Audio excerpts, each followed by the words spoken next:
Hi everyone and welcome. This is a Casio G-Shock GA-100CF-1AER.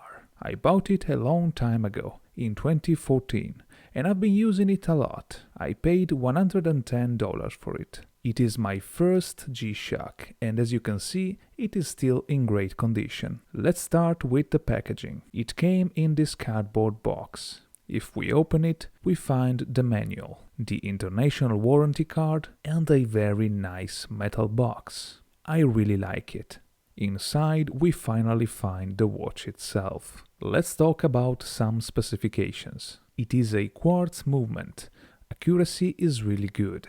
I've changed the battery only one time, in 2018. Water resistance is not a problem. 20 bar is more than enough for me. I do not go swimming, but I wash it in the sink pretty frequently. Of course, it is shock resistant and also magnetic resistant. It has stopwatch and timer functionality. We can set the alarm and also ward time. Auto LED backlight is a function that can help in some situations. Personally, I keep it disabled to increase battery life. Let's make some measurements. The case diameter across is 51 mm. Lug to lug is 55 mm. The case thickness is 16 mm. The strap that I'm using is the original one that came with the watch itself. It has a nice simple design. It is made in resin and it is also very comfortable. There isn't much to see on the case back. Now let's do a wrist test. My wrist is 17 cm or 6.7 inch.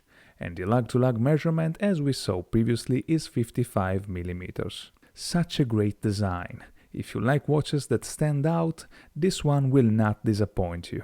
It has no lume, but with the press of a button we can activate the LED backlight. It is a mineral crystal. After so many years of use, I'm really happy with it. I see no scratches. In conclusion, I really like this watch. The overall design and durability at this price point is hard to beat. Casio is such an amazing brand. High quality products at competitive prices. My favorite part of this watch is the camouflage pattern face with the negative display. A very nice combination. I saw a lot of people online complaining about the negative display because sometimes it can be hard to read. Yes, a negative display can be more difficult to read, especially in low light situations. But with this watch in particular, we also have the analog hands that are much easier to see.